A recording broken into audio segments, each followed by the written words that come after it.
Hey everybody, welcome to a brand new episode of the Civil Canadians. I'm Scotty V. Now I got a few things I want to talk to you guys about.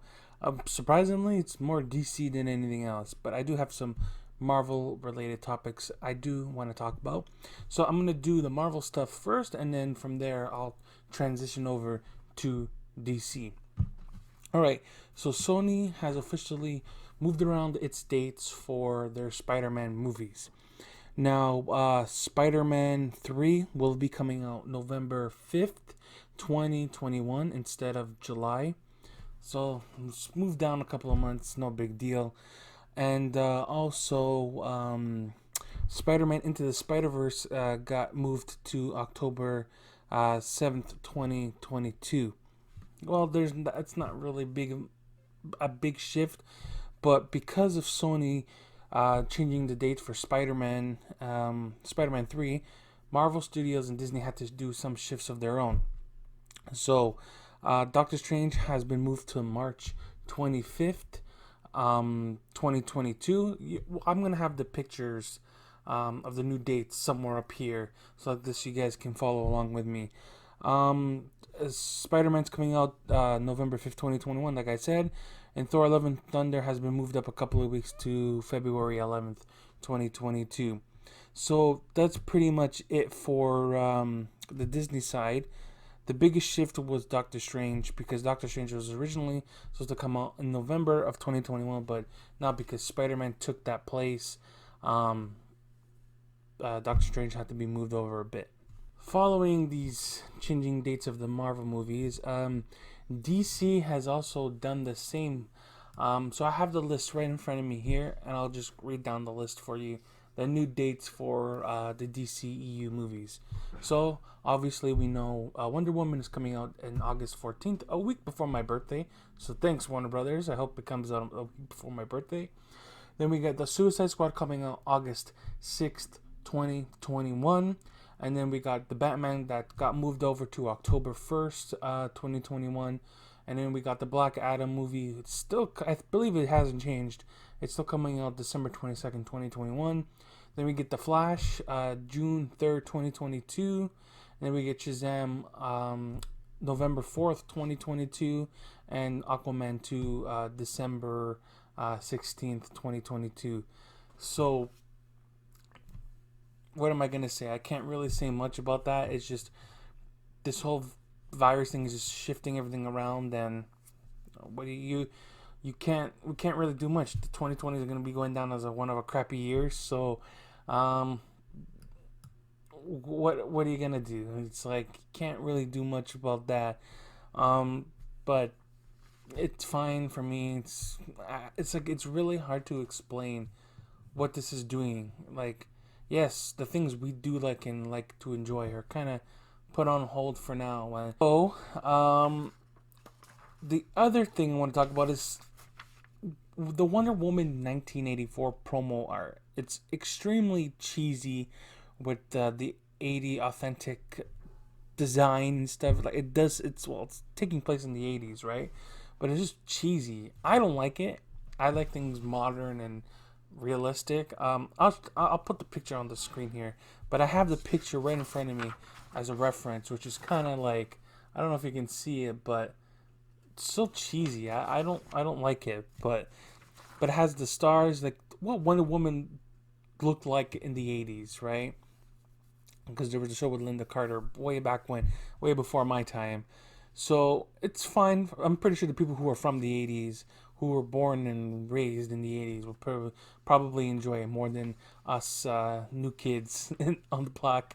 But I don't like it. That's just me. I don't like it. But I'm pretty sure as the weeks and months go on, they're going to release some cool new promo art for Wonder Woman. All right, something I found very interesting was, you know how we've all been waiting for that Superman game that Rocksteady was supposedly working on? Well, according to a source named James Sigfield, I don't know if I'm saying his name correctly, but according to James, Warner Brothers passed on a Superman game from Rocksteady Well, if you don't know who Rocksteady is, they've brought us three amazing Batman games: Arkham Asylum, Arkham City, and Arkham Knight. I think Arkham Knight's my favorite one because you're able to drive the Batmobile and you know drive it around, cause some chaos as Batman. But the rumor was they were working on the Superman game. There was leaks so many years ago with this title, but we never really heard much. We know Rocksteady is working on a game, but we don't know if it's a Justice League game, a Superman game. We have no idea. He did post some concept art. I'll pull it up somewhere, but it looks similar to the city of Gotham, so I can see why they would have passed on that. They don't want Superman to be doing his fights and stuff in nighttime with a gritty metropolis. So it's actually pretty interesting that they decided to pass on a Superman game. We haven't got a Superman game since Superman Returns back in '06, right? So I would love to see a Superman game. We need to get a Superman game. We've got three great Batman games. We're getting another Batman game soon, but I want to see either a Superman game, a Flash game. I'll take a Wonder Woman game. Okay, the Warner Brothers and their companies that make these games know what they're doing. Like for example, Injustice. That was a great fighting game, but I would like to see an open world game, sort of like Square Enix is doing Avengers. So I wonder. Obviously, the game was supposed to come out in May, but obviously it's not happening now. It's coming in September. But if Warner Brothers plays their cards right, they can have this new Batman game would be the start of a new gaming universe. So you can have Batman games, you can have the Superman game, and then Wonder Woman, or they can just do Batman, Superman, and then Justice League game. Like how they're doing with Marvel's doing with their games. They started off with Spider-Man, and now they're doing the Avengers game, and then probably something else after that. So it's very interesting to hear that Rocksteady was denied, and Warner Brothers said no to their Superman pitch. So it's very interesting, and what could have been, right?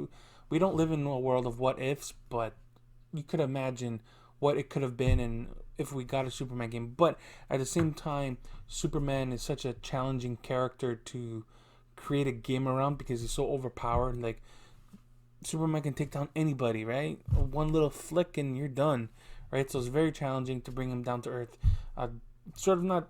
It's like dumbing him down a bit. Like okay, he's overpowered and the strongest guy there is in the DC universe, but at the same time, any threat that comes to him can pretty much wipe him out. Can't wipe him out because Superman is powerful. The only person that can take him down really is Doomsday and Lex Luthor. But how many times are going to use those two characters, right?